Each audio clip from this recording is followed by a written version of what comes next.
Եթերում ABC Newsroom-ն է, ես Աննա Սարգսյանն եմ, բարի երեկո հարգելի հետևորդներ, կարևոր լուրերը նախ համառոտ։ Քաղաքական ձևականությունից դեպի հրաժարում սկանդալային հայտարարություններ Փաշինյան-Պուտին հանդիպումից հետո։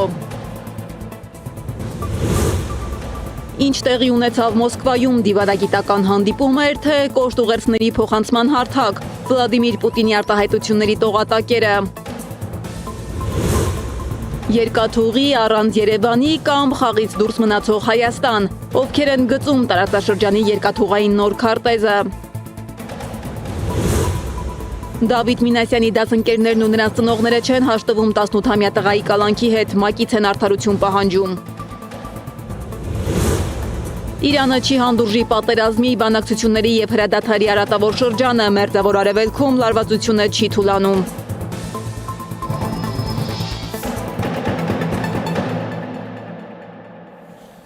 Մի քանի ժամ առաջ Մոսկվայից վերադարձած Նիկոլ Փաշինյանը փաստացի փակեց մի թեմա, որը տարիներ շարունակ պահվում էր կասեցված, բայց չավարտված վիճակում։ Նա արդեն ոչ թե պարզապես կասկածի տակ է դնում ՀԱՊԿ-ի արդյունավետությունը, այլ հստակ ասում է, դեպի այդ կառույց վերադարձ ակնկալելը այլևս իրատեսական չէ։ Սա ձևակերպում չէ միայն, սա քաղաքական ազդակ է, ուղղված թե Մոսկվային, թե ներքին լսարանին։ Փաշինյանի խոսքով Հայաստանը պետք է դուրս գա անընդհատ հետ նայելու ռեժիմից եւ դադարեցնի ՀԱՊԿ թեման պահել օրակարգի կենտրոնում։ Պոզիտիվ առումով, այսինքն վերադարձի առումով փոփոխությունը ակնկալելը իրատեսական չէ։ Մոսկվայում Վլադիմիր Պուտինի հետ հանդիպումից հետո հնչող այս հայտարարությունը պատահական չէ, առավելևս հաշվի առնելով, որ հենց Պուտինն է առաջարկել ՀԱՊԿ թեմայի վրա վերջակետ դնել եւ այն դուրս բերել ներքաղաքական պայքարի դաշտից ընտրության նախաշեմին։ Սակայն այստեղ կա մի կարևոր նրբություն, եթե Մոսկվան առաջարկում է փակել թեման այն չքաղաքականացնելու համար, ապա Երևանը նույն գաղափարը ներկայացնում է այլ տրամաբանությամբ, ոչ թե թեման սառեցնելու, այլ այն ավարտված համարելու ուղղությամբ։ Ինչ էր իրականում տեղի ունենում Մոսկվայում Պուտին-Փաշինյան հանդիպման ընթացքում։ Սա հերթական դիվանագիտական հանդիպումն էր, թե կոշտ ուղերձների փոխանցման հարթակ։ Ինչու էր Ռուսաստանի նախագահը հրապարակային խոսում միաժամանակ անդրադառնում Հայաստանի անվտանգությանը, տնտեսական կախվածություններին, Լեռնային Ղարաբաղին եւ նույնիսկ Երևանի եվրոպական ակնկալիքներին, դիտենք ռեպորտաժը։ Նկարվելու խնդրանք վարչապետ Փաշինյանին, բայց այլ ուղերձով։ Որպես ես երեխեքը հիշեն, ում օրոք է Ղարաբաղը հազդվել։ Այնուհետև հնչեց ածական։ Դավաճան, Արցախը հանձեցիր դու։ Աշխատանքային այցով Մոսկվայում գտնվող վարչապետ Փաշինյանին մեկ այլ անակնկալել էր սպասվում, մինչև Վլադիմիր Պուտինի հետ հանդիպումը։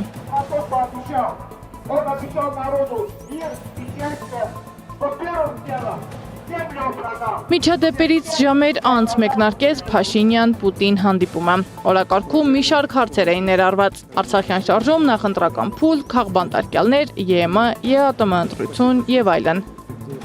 Մենք չպետք է շարունակենք Ղարաբաղյան շարժումը, քանի որ հաստատվել է խաղաղություն եւ Հայաստանն ու Ադրբեջանը հարգում են միմյանց տարածքային ամբողջականությունը։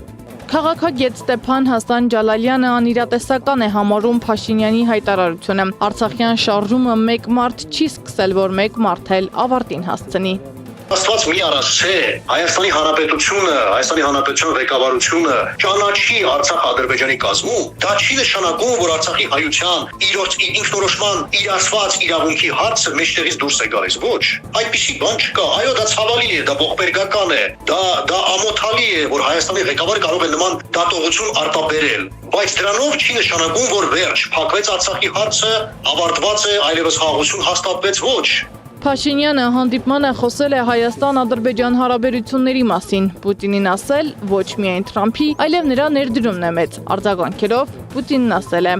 ԱՄՆ նախագահն ակտիվորեն ներգրաված էր Հայաստան-Ադրբեջան հարաբերությունների կարգավորման գործընթացում։ Կարևոր է պահպանել հարաբերությունները, մանավանդ որ ենթակառուցվածքների ապաշրջապակումը նկատելի է արդեն։ Հայ-ադրբեջանական հարաբերություններում հաստատված խաղաղությունը հաստատուն չէ, քանի դեռ Ադրբեջանում են պահվում հայ գերիները, հիշեցնում է քաղաքագետը։ Հայաստանի եւ Ադրբեջանի միջեւ խաղաղություն չի հաստատվել նախ առաջինը, որպես այդպիսին գոյություն չունի ստորագրված վերջնական փաստաթուղթ, եւ եթե նույնիսկ թվացial խաղաղություն է, դա խաղաղություն չէ, դա իրականության մեջ այսպես առերևույթ խաղաղություն է, որովհետեւ երբ որ երկրների միջեւ հաստատվում է խաղաղություն, դա չի կարող համարվել խաղաղություն, քանի որ մեր գերիները գտնվում են Ադրբեջանում, եւ եթե խաղաղություն է հաստատված, ապա մեր գերիները ինչու են գտնվում Ադրբեջանում, եւ բացի դրանից Ադրբեջանը օկուպացրել է Հայաստանի Հանրապետության ինքնիշխան տարածքի 200 ավելի քան 200 քառակուսի կիլոմետր տարածք։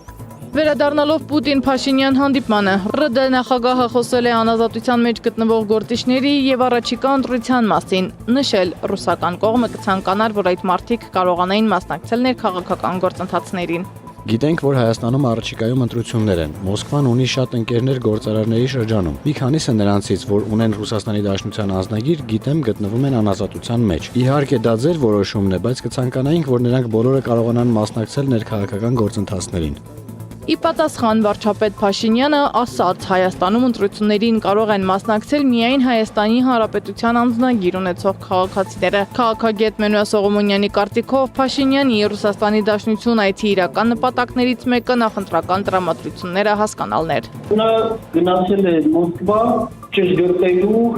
Մոսկվայի մասնավորապես Պուտինի վերաբերմունքը իր նկատմամբ եւ առաջիկա ընտրությունների հետ կապված։ Դա ցույց է տալիս, որ Փաշինյանի այն մեծախոսական, պորոտախոսական այն հայտարարությունները, որ Հայաստանի Հանրապետությունը հիմա ավելի քան երբևէ ինքնիշխան է, ավելի քան երբևէ անկախ է, ազատագրված է գաղութացման լծիկ եւ այլն, չեն համապատասխանում բացարձակ իրականությանը։ Մոսկվայում տեղի ունեցած հանդիպումը Նիկոլ Փաշինյանի եւ Վլադիմիր Պուտինի միջև իր բովանդակությամբ սովորական պաշտոնական հանդիպումը չէր, կարծում է Վարդան Օսկանյանը։ Պուտինը փոխանցեց մի ուղերձ, որը միաժամանակ եւ դիվանագիտական էր, եւ քաղաքականապես կործանարար, գրել էր Հայաստանի Հանրապետության նախկին արտգործնախարարը։ Եթե հանենք դիվանագիտական ձևակերպումները, ուղերձը պարզ էր։ Դուք կարծես չեք հասկանում, թե ինչ եք անում։ Դուք սխալ ուղու վրա եք, եւ եթե շարունակեք այդպես, հայ ժողովրդին կհասցնեք անհամեմատ ավելի մեծ վնաս, քան արդեն հասցրել եք։ Օսկանյանի կարծիքով Պուտինը անդրադառնալով Հայաստանի տնտեսական կապերին, անվտանգության խնդիրներին հիշատակելով Լեռնային Ղարաբաղը, Փաշինյանի անիրատեսական ակնկալիքները Եվրամիության հետ հարաբերություններից եւ նույնիսկ ակնարկելով առաջիկա ընտրությունները, պարզապես երկկողմ հարաբերությունների եւ տարածաշրջանային խնդիրների ամփոփում չէր անում։ Նա հստակ հակադրություն էր ձևակերպում այն բանի միջև, թե ինչ է ունեցել Հայաստանը, ինչ է կորցրել եւ ինչ տակավին կարող է կորցնել։ Սա հարաբերությունների վերանայման փուլ է, ոչ թե ամրապնդման։ Պուտինի խոսքի առանցքը կառուցված էր մեկ հիմնական հակասության վրա, կարծում է քաղաքագետ Վլադիմիր Մարտիրոսյանը։ Ըստ քաղաքագետի, Պուտինի հայտարարությունը նշանակում է ԵՄ-ԵԱՏՄ ընտրության պահը մոտենում է։ Հայաստանը շարունակում է օգտվել Եվրասիական տնտեսական միության բոլոր տնտեսական առավելություններից, բայց քաղաքական վարկով արդեն դուրս է գալիս այդ համակարգի տրամաբանությունից, եւ այստեղ հնչեց ամենակարևոր, բայց դիվանագիտական փաթեթավորման ուղերձը։ Այդ երկու վեկտորները երկարաժամկետ համատեղելի չեն։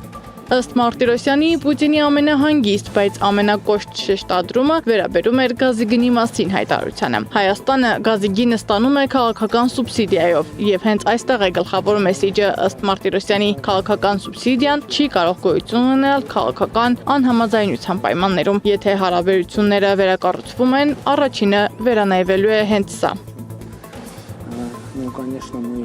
Միասին դեռ պետք է ընտրենք այսօր։ Այո, շնորհակալություն հյուրասիրության համար։ Սեդամ Ակարյան, Անի Աբաղյան, Գեղամ Ղազարյան, ABC Media։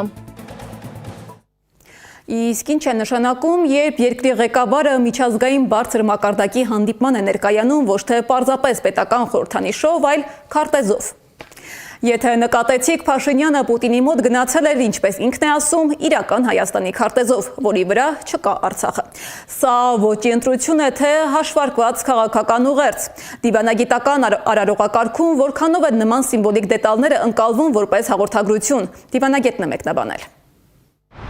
Ավելորդ նման տարբերանշանների արկայությունը ուղերձ է տալիս, բայց սահարողակարգի առումով բացարձակապես ընդունելի չէ։ Այն էլ մեծ նման մեծածավալ, ասենք, կրծքանշաններ կամ այլ արտուզարդ։ Միակ ընդունելի տարբերակները այդ դեպքում ազգային դրոշն է, փոքր չափի, պետական դրոշը երկրի կամ տվյալ անձի ունեցած բարձրաստիճան շքանշանի փոքր տարբերակը, որը ընդունված է գրել։ Բայց պես աշխատանքային այցի ընթացքում դրանք նույնպես ճիշտ ասած շատ ընդունելի չեն եւ ուղերձ են փոխանցում, բայց ցել պարագայում այդ ուղերձի նպատակահարմարությունը բացարձակապես անհասկանալի է։ Պատկերացրեք նույն, ասենք Ռուսաստանի նախագահը գրի Ռուսաստանի քարտեզը իր կրծքին։ Հսկայական չափերի ընդորում, ասենք։ Բնականաբար դա անիմաստ շեղող ատրիբուտ է, որը ճիշտ ասած ընդունված չի եւ արարողակարգի բոլոր կանոններին դեմ է։ Դու անպատճառ ինչ որ բան ուզում ես հաղորդել դրանով, բայց այդ հանդիպումը ոչ դրա տեղն է, ոչ էլ ժամանակը, որովհետև հանդիպման իմաստը հենց դա է, որ կարելի է քննարկել ամեն ինչ եւ ուղերձները կարելի է բարձրաձայնել առանց որևէ սիմվոլիկայի։ Մոսկվայում հնչող գնահատականները կարող էին թվալ քաղաքական, բայց դրանց հետևանքները շատ ավելի կոնկրետ են։ Մոսկովյան հանդիպումից ժամեր անց Ռուսաստանի փոխվարչապետ Ալեքսեյ Օվերչուկը հայտարարել է, որ Թուրքիայի եւ Ադրբեջանի միջև ուղիղ երկաթուղային կապի նախագիծն արդեն իրականացվում է անկախ Հայաստանի ապաշրջափակման գործընթացից։ Ինչ է նշանակում, երբ տարածաշրջանային խոշոր ենթակառուցվածքային ծրագրերը առաջ են գնում անկախ Հայաստանից։ Սա պարզապես տնտեսական գործընթաց է, թե քաղաքական ազդակ Երևանի համար, Սեդա Կյուրեղյանն է ներկայացնում։ Գնացքը չի կարող խուսափել սեփական գծերից, բայց Հայաստանը փորձում է փոխել այդ գծերը։ Ալեքսեյ Օվերչուկի ակնարկն է Հայաստանի պաշտոնական մակարդակում շրջանառվող շարունակական պնդումներին, թե երկաթուղին երրորդ երկրի են հանձնելու։ Փաշինյանը Ռուսաստան այցից վերադառնալուց ժամեր անց եւս մեկ անգամ արձանագրեց. Հայաստանը խնդիր ունի երկաթուղու ռուսական կառավարման հետ։ Մեր խնդիրը ընդամենը ձևակերպված է մի նախադասության մեջ, որ Հայաստանի Հանրապետությունը այս պայմաններում իր մրցակցային պոտենցիալ առավելությունները կորցնում է։ Պաշտոնական Երևանը դժգոհ է ներդրումների ծավալից, տարիներ ի վեր կորուստներով աշխատանքից։ Իսկ ինչից է դժգոհ Ռուսաստանը։ Երբեմնի ազդեցիկ երկիրը տարածաշրջանում պարզապես հարևանի է վերածվել, եւ այդ դերը դուր չի գալիս պաշտոնական Մոսկվային։ Լոգիստիկ ուղիները զիջել Ռուսաստանը չի պատրաստվում։ Հարավկովկասյան երկաթուղիները այն հիմնական, այսպես ասենք, ազդեցության լծակն են լոգիստիկ առումով, որոնք ապագայում հնարավոր տարածաշրջանում հնարավոր ապաշրջափակման պայմաններում խաղալու են կարևորագույն, եթե չասեմ ռազմավարական դեր։ Ազդեցությունը պահպանելու համար Ռուսաստանը միջոցների է դիմում եւ չի թաքցնում այդ փաստը։ Օվերչուկն ակնարկում է, իրենք տասնյակ տարիներ են այստեղ եւ լավ ծանոթ են երկաթուղային ցանցում առկա խնդիրներին։ Որպես Հայաստանում երկաթուղու կոնցեսիայի ներկայիս տերեր, մենք ունենք օրինական հարցեր երկաթուղու հզորության վերաբերյալ, եթե ծառայությունը վերականգնվի։ Վստահ եմ, որ ցանկացած այլ ներդրող, որին Հայաստանի ղեկավարությունը կնախընտրեր տեսնել Ռուսաստանի փոխարեն, նույն հարցերը կտար։ Ամեն դեպքում բարեկամ երկրները, որոնց Հայաստանը առաջարկում է վաճառել այս կոնցեսիան, արդեն հարցնում են մեզ, եւ մենք չենք թաքցնում մեր կասկածները մեր ընկերներից։ Մոսկվան տրանսպորտային ապաշրջափակումը կապում է ավելի լայն քաղաքական գործընթացների հետ։ Փոխվարչապետ Օվերչուկը փաստացի նշում է, Ռուսաստանը միակ երկիրն է, որ կարող է բալանսի բերել տարածաշրջանի խախտված հավասարակշռությունը, իսկ ում կողմն է թեքվել նժարը։ Բալանսը Հայաստանի Հանրապետությունը չի լրացնում, այլ այն լրացվում է կամ ուժային հավասարակշռության բացը լրացվում է այլ դերակատարների միջոցով, իսկ այլ դերակատարները ըստ էության այն դերակատարներն են, որոնք հանդես են գալիս տանդեմի միջոցով։ Իսկ այդպիսի տանդեմ գոյություն ունի տարածաշրջանում մեկ տանդեմ եւ դա Թուրքիա եւ Ադրբեջանի ձևավորված տանդեմն է։ Այն, որ նժարը թուրք-ադրբեջանական տանդեմի կողմն է թեքվել, վկայում է Հայաստանի իշխանության կողմից Ղազախստանի տարբերակի ակտիվ քննարկումը, որպես Հայաստանի երկաթուղային ցանցի ապագա կառավարիչ։ Միանշանակ է արդյոք այս երկրի ընտրությունը։ Ղազախստանը նախ թուրքական պրոյեկտ է, հանձնել ղազախական կոնցեսիոն կառավարման հետ նույնիսկ ոնց էր հանձնել Անկարային կամ ավելի վատ հանձնել Բաքվի։ Ցավոքսերտի Հայաստանն էլ այս հարցում փորձում է ոչ թե իր շահերը առաջ մղի, այլ համարվի թուրք-ադրբեջանական տանդեմի առաջ քաշած այսպես կոչված չեզոք միջնորդին հանձնելս Ղազախստանի։ Պաշտոնական Մոսկվան պնդում է, իրենք չեն պատրաստվում կառավարումն ուրիշին զիջել։ Այս մասին վկայում է նաև այն, որ Ռուսաստան կատարած այցից հետո Փաշինյանն ընդգծեց. Պուտինի հետ քննարկել են երկաթուղային կառավարման հարցը, բայց դեռևս որևէ լուծում չեն գտել։ Սեդակ Յուրեղյան, Գեգամ Ղազարյան, ABC Media։ Փաշինյան-Պուտին հանդիպումը նաև Ռուսաստանում է օրվա գլխավոր թեման։ Ռուսական մամուլի անդրադարձին հետևել է Կարնի Մութաֆյանը։ Ռուսական ու միջազգային մամուլի գլխավոր էջերին Փաշինյանի այցն է Ռուսաստանի Դաշնություն։ Իզվեստիան գրել է Մոսկվայի կենտրոնում Հայաստանի դեսպանատան դիմաց տեղի ունեցած բողոքի ակցիայի մասին։ Պարբերականը նշել է, որ հավաքվածներն աջակցություն են հայտնել հայ առաքելական եկեղեցուն, պահանջելով, որ Փաշինյանը դադարեցնի միջամտել նրա ներքին գործերին։ Սակայն վերլուծությունների առյուծի բաժինը հասել է Փաշինյան-Պուտին հանդիպմանը։ Ռուսական Պրավդան գրել է, որ Նիկոլ Փաշինյանը Ռուսաստան էր եկել քաղաքական թթվածնի համար, բայց իրականության սառը ներարկում ստացավ։ ՏԱՍՍ-ն էլ գրել է, որ Փաշինյանը խուսափողական պատասխան է տվել Պուտինի խորհրդարանի ընտրությանը ռուսամետ ուժերի մասնակցության մասին դիտողություններին։ Մեկ այլ պարբերական էլ գրել է, որ Հայաստանում ընտրությունից առաջ Ռուսաստանի Դաշնության նախագահը բացատրել է եվրոինտեգրացիայի կողմնակիցների հաղթանակի գինը։ Ցարիգրադն էլ գրել է, որ Պուտինն ուղիղ եւ կարևոր հարց է ուղղել Փաշինյանին. կպահպանի արդյոք Երևանը ինտեգրացիան Մոսկվայի հետ, թե կընտրի եվրոպական զարգացման ուղին։ Կարևոր փաստարկներից մեկը գազի գինն է։ Մինչ Եվրոպան վճարում է մինչև $600 1000 խորանարդ մետրի համար, Հայաստանը ռուսական վառելիքը ստանում է գնի 1/3-ով։ Պուտինը միանշանակ հիշեցրել է, որ այս գինը քարե գծի վրա չէ։ Այնուամենայնիվ փորձագետները զգուշացնում են, որ արտաքին հավատարմության ճակատի հետևում թաքնված է վաղուց հաստատված ուղի։ Հետխորհրդային հետազոտությունների կենտրոնի Կենտրոնական Ասիայի բաժնի ղեկավարի խոսքով Փաշինյանն արդեն արել է իր աշխարհաքաղաքական ընտրությունը։ Միջազգային Washington Post-ը, Reuters-ը եւս անդրադարձել են Փաշինյանի այցին Մոսկվա։ Պարբերականները խոսել են կողմերի քննարկման ԵԱՏՄ-ԵՄ հատվածի մասին, գրել են, որ Ռուսաստանի նախագահ Վլադիմիր Պուտինը զգուշացրել է Եվրոպական միությանը միանալ ձգտող Հայաստանին, որ չի կարող լինել եւ ԵՄ-ի եւ Մոսկվայի գլխավորած տնտեսական դաշինքի մաս։ Միջազգային ու ռուսական մեդիան այս հանդիպումը ներկայացնում է ոչ թե որպես գործակցության նոր փուլ, այլ որպես Հայաստանի արտաքին կողմնորոշման շուրջ բացահայտ հակասության դրվագ, որտեղ Մոսկվան ունի կարմիր գծերը։ Այժմ անդրադառնանք Փաշինյանի ճեպազրույցի կարևոր կետերին։ Փաշինյանն այսօր քառօրյա պատերազմի տարելիցի օրը դարձյալ խոսել է Արցախ բառի եւ իր ձևակերպմամբ Արցախից փախչելու մասին։ Փաշինյանը պնդում է, թե պատերազմի ժամանակ եղել են գեներալներ, որոնք չեն կատարել իրենց պարտականությունները եւ դարձել են գեներալներ կոռուպցիայի արդյունքում։ Նա նաեւ քննադատել է որոշ զինվորականների։ Մենք պետություն ենք եւ պետք է հասկանանք, որ ասված ամեն արտահայտություն արված ամեն քայլ ունի արժեք, որևէ արժեք, այդ արժեքը կարող է լինել պոզիտիվ, այդ արժեքը կարող է լինել նեգատիվ եւ ամեն ինչ ունի իր պատճառը հետևանքային կապերը եւ սա պետական գիտելիք ձեռք բերելու շատ կարեւոր մի գործընթաց է։ Ես չեմ ասել, որ գեներալները վախկոտ են, ես ասել եմ կան վախկոտ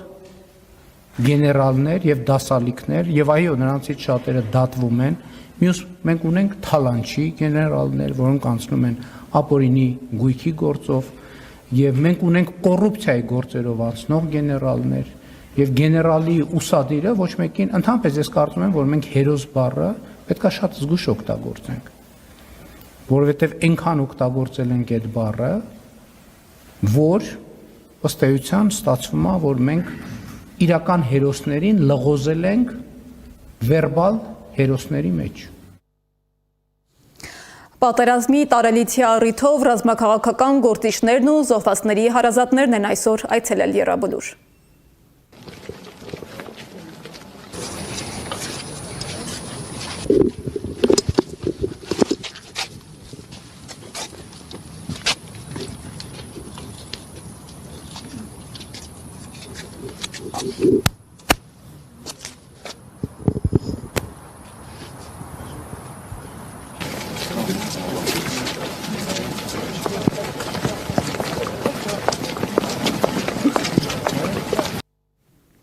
Արցախի 5-րդ նախագահ Սամվել Շահրամանյանը անդրադարձել է Փաշինյանի խոսույթին ու կոշտ հակադարձել։ Ուզում եմ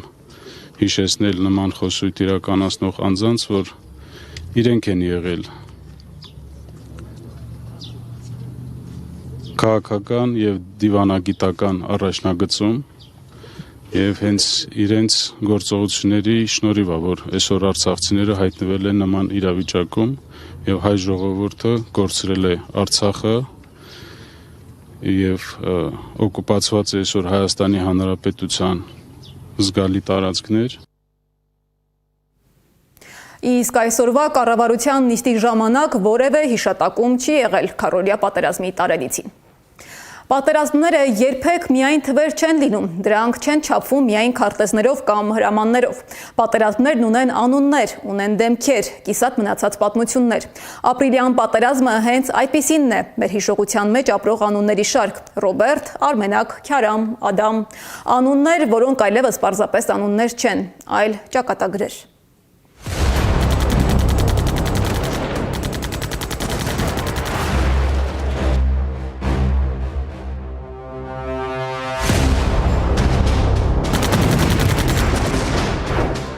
Նորից ապրիլ է։ 9 ապրիլ է անցել 2016 թվականից հետո։ Օրացույցում 2026 թվականն է, բայց հիշողության մեջ 2016-ի նույն գիշերն է։ Կան պատերազմներ, որոնք ավարտվում են հրադադարով, եւ կան պատերազմներ, որոնք հավերժ ապրում են մարդկանց գիտակցության մեջ։ Ապրիլյանը երկրորդի թվում է։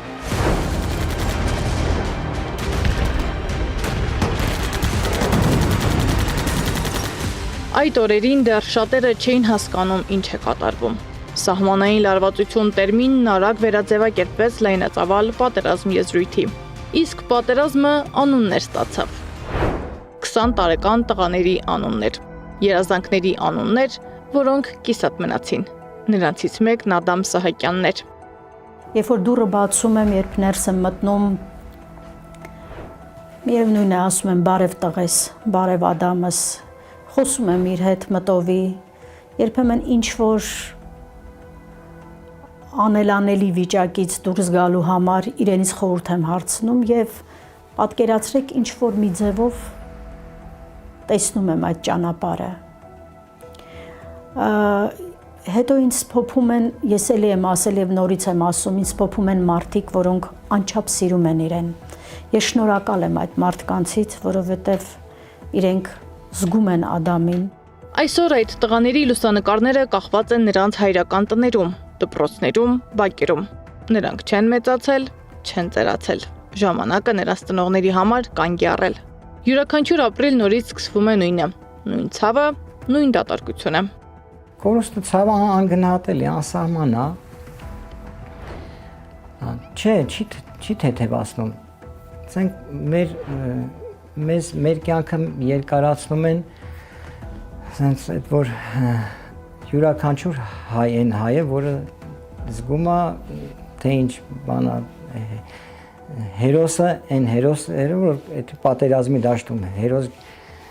գերոյ, տենց ասեմ։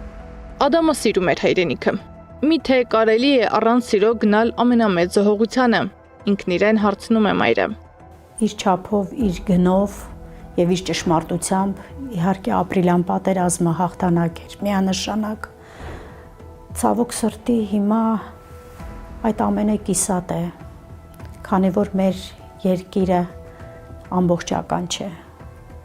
մասնատված է։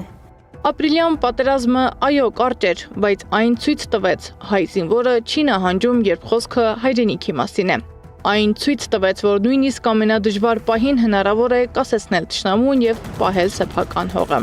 Շատ խորը ցավ եմ ապրում, որ տղաների արյան գնով պահած, պահպանած երկիրը մեր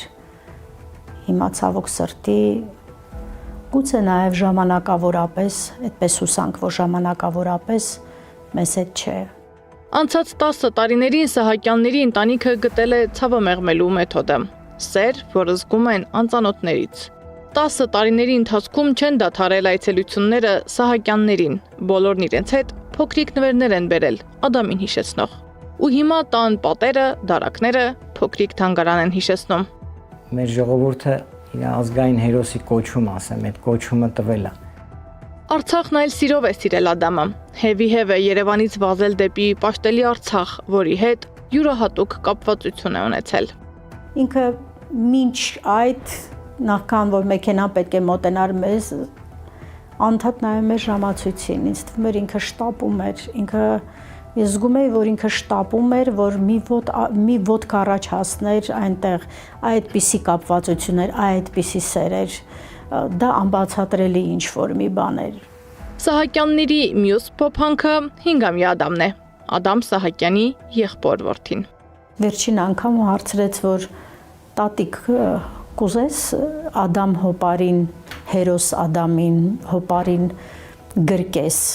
Ասեցի, հա Ադամ ջան, շատ կուզեմ գրկեմ ու ինձ թվաց, որ ինքը ինչ-որ մի ելք, ինչ-որ մի բան կասի, ինչ-որ մի լուծում կասի դրան, բայց ինքն էլ էսպես սենց կարկամած նայեց ինձ, երևի մտածում էր, թե ոնց կարող է ինձ օգտակար լինել եւ ինքը ինձ փարվեց, գրկեց։ Ծնողները 2 քար են Արցախից բերել ու դրել տան մի անկյունում, Ադամի նկարի քանդակի մոտ, որ տղան չկարոտի Արցախը։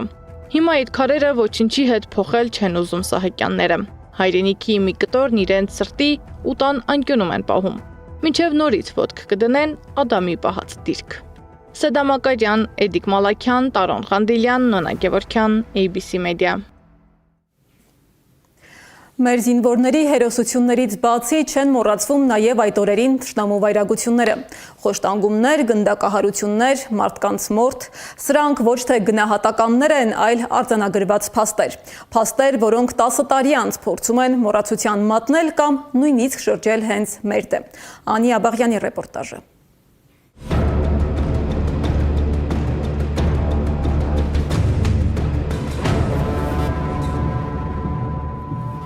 Գնդակահարեցին Թալիշի բնակիչներ Վալերա Խալափյանին ու կնոջը, կտրեցին նրանց ականջները։ Խոշտանգեցին անգամ 1924 թվականին ծնված Մարուսյա Խալափյանին, Վալերայի մորը։ Սարսափ ֆիլմից չեմ պատմում։ Ընդամենը 10 տարի առաջ է եղել, երբ Ադրբեջանը խոշտանգում էր հայերին։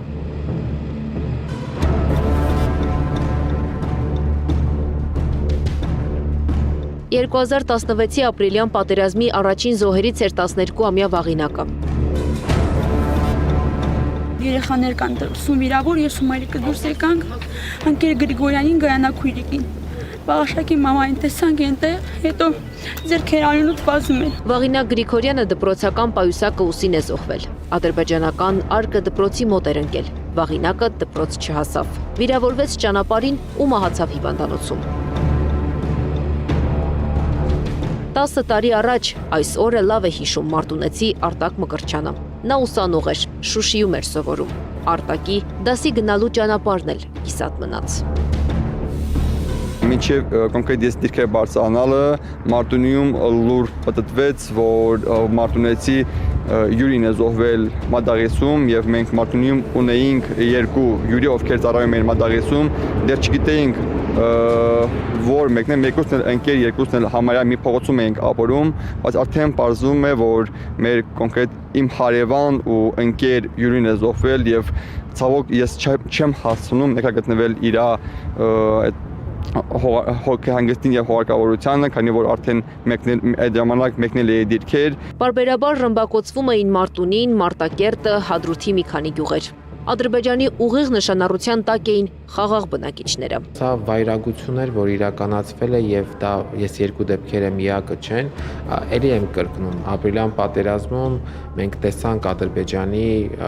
անմարտկային վարքագիծը, հանցավոր վարքագիծը եւ նման երևույթները շատ ավելի մեծ ծավալներով այնուհետև արձանագրվել են նաեւ 44-օրյա պատերազմի ընթացքում։ 2016-ին Ադրբեջանի վայրագությունները տևեցին 4 օր։ Հայկական բանակը կարողացավ կանխել այն։ Նախ պարտավոր ենք դանել, մենք չենք հարձակվել, մենք մեր տունն ենք պաշտպանում, մենք մեր հայրենիքն ենք պաշտպանում։ Ադրբեջանը 2020 թվականի սեպտեմբերին վերսկսեց իր ցեղասպան գործողությունները, խոշտանգումներ, սպանություններ, գերեվարություններ եւ Ադրբեջանի նույն ձեռագիրը շարունակվեց 2023-ին, երբ ամիսներ շարունակ շրջափակման մեջ ապրող արցախցիների դեմ սկսեցին պատերազմ։ Սառնախբյուրում մորթեցին խաղաղ բնակիչներին։ Ասում եկեք հասկեի։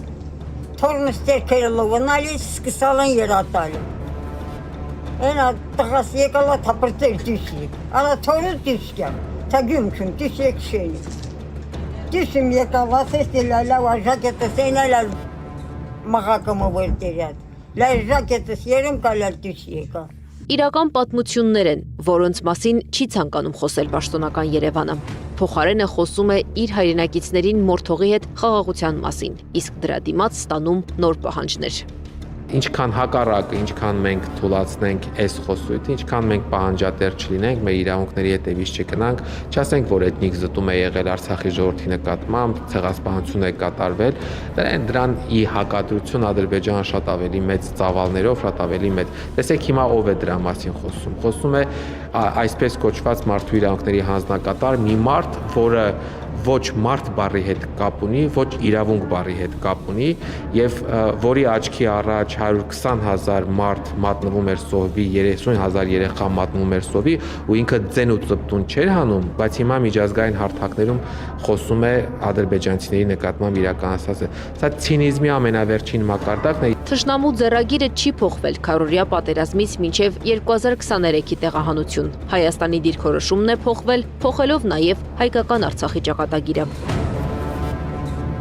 Անի Աբաղյան, Մհեր Դավթյան, Աշոտ Բարբարյան,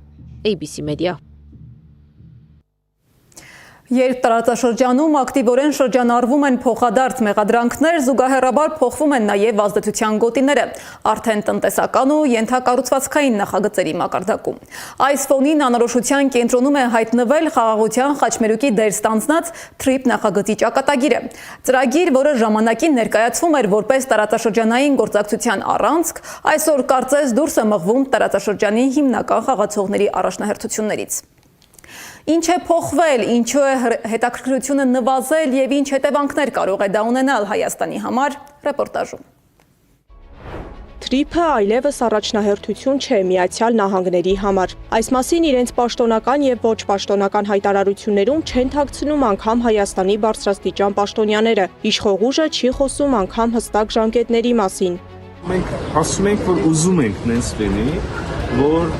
տարվա վերջ, տարվա երկրորդ կես նույնիսկ ինչ-որ շինարարություն սկսվի, չգիտեմ ինչքան դա իրատեսական, դա ցանկություն էր ամեն դեպքում։ Թրամփը TRIP-ի կառուցմամբ մեկ հարվածով երկու նապաստակ էր փորձում որսալ։ Նախ բավարարել Իսրայելի շահերը Իրանի շրջափակմամբ, ապա նաև Ռուսաստանին դուրս մղել Հարավային Կովկասից։ Ստեղծված աշխարհաքաղաքական իրավիճակը սակայն երկրորդ պլան է մղել TRIP-ի կարևորությունը։ Քաղաքագետը պնդում է, իրավիճակը չի փոփոխվի պատերազմի ավարտի երկու սցենարի դեպքում էլ։ Եթե Իրանում պահպանվի Իսլամական Հանրապետությունը, մեր հարավային հարևանը թելադրողի դիրքում կհայտնվի, թույլ չտալով իրեն շրջափակել հյուսիսից։ Իսկ Իրանի պարտության դեպքում ներդրողների հետաքրքրությունը կնվազի։ Խոշոր բեռնափոխադրումներ ընդհանրապես չեն իրականանում, քանի որ դժվար թե խոշոր լոգիստիկ ընկերությունները փորձեն հարյուրավոր միլիոնավոր դոլարների կամ միլիարդավոր դոլարների գործընթացներ իրականացնել անկայուն տարածաշրջանին շատ մոտ, որովհետև այնտեղից միշտ կարող են անհասկանալի, այսպես ասենք, սպառնալիքներ լինել։ Իսկ ինչ հետևանք կարող է այս ամենն ունենալ Հայաստանի համար։ Ադրբեջանի 6 տարվա ցանկությունը մնում է թղթի վրա։ Զարմանալիորեն որևէ բարձր հայտարարություն այս ընթացքում չի արել Ադրբեջանը։ Փորձագիտական շրջանակն արձանագրում է, դա իր պարզ պատճառներն ունի։ Ադրբեջանի սոցիալական վիճակը նույնպես բարվոք չի, այնտեղ սունի եւ շիական խնդիրներ գոյություն ունեն, որը կարող է ակտիվանալ Իրանի հաղթանակի դեպքում։ Նաեւ պետք է հաշվի առնել, որ գոյություն ունեն արդեն հակասություններ Իրանի եւ Ադրբեջանի միջև, դա կապված է Իսրայելի նկատմամբ դիրքորոշումներով։ Այդ առումով Ադրբեջանը բավականին մեծ ռիսկեր է տեսնում եւ դրա պատճառով իրեն փորձում է բավականաչափ զուսպ պահել։ Վարչապետի աշխատակազմի ղեկավարը հայտարարում է, թե բանակցություններ են ընթանում Միացյալ Նահանգների հետ։ Վերլուծաբանի պնդմամբ խոսքը իրավական փաստաթղթերի մշակման ու համաձայնեցման մասին է։ Այդուհանդերձ այս պահին, եթե անգամ խոսք լինի TRIP-ը կյանքի կոչելու մասին, դա մոտ ապագայում անհնար է։ Թրամփն այժմ կենտրոնացած է արագ գործընթացի եւ նկատելի արդյունքի վրա, ինչը TRIP-ի մասին չէ։ Կա բարդ իրավական գործընթաց հայ-ամերիկյան, որը պետք է ավարտվի նրանով, որ ստեղծվի երկկողմ պարտադիր իրավական ուժ ունեցող պայմանագրի ստորագրմամբ, որի հիման վրա նոր պետք է ստեղծվի այդ TRIP-ի զարգացման ընկերությունը, գրանցվի Հայաստանում, որից հետո նոր մենք կսկսենք մոտենալ շինարարության փուլին։ Այսինքն իմ գնահատմամբ այսպես թե այնպես, նույնիսկ առանց Իրանի պատերազմի բուն շինարարությունը դժվար թե 2027-ից շուտ սկսվեր։ Այդուհանդերձ Ադրբեջանի այս լռությունը երկար չի կարող տևել, պնդում են վերլուծաբանները։ Թրիփի շուրջ անորոշությունը շարունակում է խորանալ։ Դրա հետ մեկտեղ նաև տարածաշրջանային ռիսկերը։ Եթե նախագիծը երկար ժամանակ դուրս մնա առաջնահերթություններից, Հայաստանը կանգնելու է ոչ միայն տնտեսական խնդիրների, այլև քաղաքական նոր ճնշումների առաջ։ Իսկ թե ինչ ձևով կփորձի Ադրբեջանը հասնել իր նպատակներին, արդեն կախված կլինի ոչ միայն բանակցություններից, այլ նաև ձևավորվող նոր աշխարհաքաղաքական իրականությունից։ Սեդակ Յուրեղյան, Էդիկ Մալաքյան, Նոնա Գևորգյան, ABC Media։ Այսօր շարունակվել է Բագրատ Սրբազանի և մյուսների գործով դատական հերթական նիստը։ Սրբազան հայրը նիստի սկզբում աղոթել է քառօրյա պատերազմի ընթացքում զոհված տղաների հոգիների հանգստության համար։ Ոտքի կանգնեք։ 2016 թվի ապրիլյան մեր նահատակ տղերքի հիշատակի օրն է նաև, ինչպես նաև բոլոր մեր նահատակների։ Անունով եւ որդու եւ օգնի սրբո ամեն։ Քրիստոս որդի Աստծո անուխակալ եւ բարեգութ, քո արարչական սիրովը գտա հոգիները բազմահազար նահատակած մերոց, ովքեր իրենց կյանքը ընծայեցին մեր հայրենիքի եւ մեր հավատքի համար։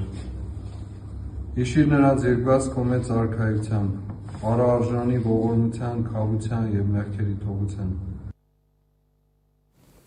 Իսկ Փաշինյանի մասնակցությամբ եկեղեցու միջադեպի պատճառով կալանավորված 18-ամյա Դավիթ Մինասյանի առողջական խնդիրների վերաբերյալ Հայաստանի մարդու իրավունքների պաշտպանը չի կարողանում ասել, նրա առողջությունն արդյոք համատեղելի է կալանքի հետ, թե ոչ։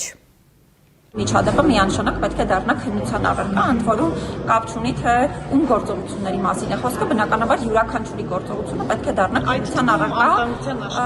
եթե անվտանգության աշխատակցի կողմից կիրառված ուժի համաչափության հետ կապված խնդիրներ կան, դա եւս պետք է դառնա քննության առարկա։ Հետևաբար միջադեպի առումով ես բնականաբար գնահատական տրվող չեմ, որովհետեւ ես չեմ քննություն իրականացնող մարմինը, բայց եթե կան կասկածներ եւ եթե կան մտահոգություններ միջադեպի ժամանակահատվածում ուժի կիրառման համաչափության հետ կապված, դա պետք է դառնա քննության առարկա, ինչպես միջադեպի մնացյալ բոլոր հնարավոր հանգամանքները։ Դավիթ Մինասյանի դասընկերներն ու նրանց ծնողները չեն հաշտվում 18-ամյա տղայի կալանքի հետ։ ՄԱԿ-ի գրասենյակի մոտ ակցիա են իրականացրել։ ՄԱԿ-ից են արդարություն պահանջում։ Մենք հավաքվելով փորձում ենք հանրությանը ցույց տալ, թե ինչ է կատարվում մեր դասընկերների հետ եւ ակնկալում ենք, որ հանրության միջոցով ինչ որ գործողություններ տեղի կունենան այդ գործի շուրջ։ Իսկ ձեր դասընկերոջ վերագրվող մեղադրանքները այդքան երկար սովորել եք, որքանով է համապատասխանում։ Իմ կարծիքով ոչ մի կերպ, քանի որ նա արտառոց ոչ կրվարար է եղել, շատ դաստիարակված, շատ կրթված է եղել եւ այդ մեղադրանքները նրա մասին չէին կարող լինել, նա այդպիսի պահված կյանքում չի ցույց տվել կամ դրսևորել արքուստ մոտիկից ընդհանուր ծանոթ լինելով նրան։ Տեսեք, կալանքը 2 ամսով է։ Այո։ Դավիթին չազատեմ այդ կալանքից։ Ձեր այս ակցիաները ամենօրյա բնույթ են կրում։ Այո,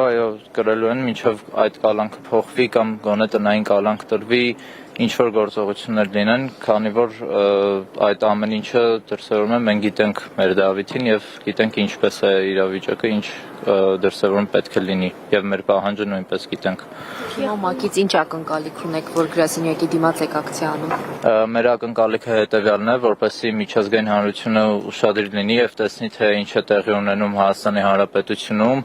թե դպրոցականների հանդեպ, թե երիտասարդների հանդեպ եւ որպեսզի ինչ որ գործողություններ տեղի ունենան եւ որոշումը փոխվի։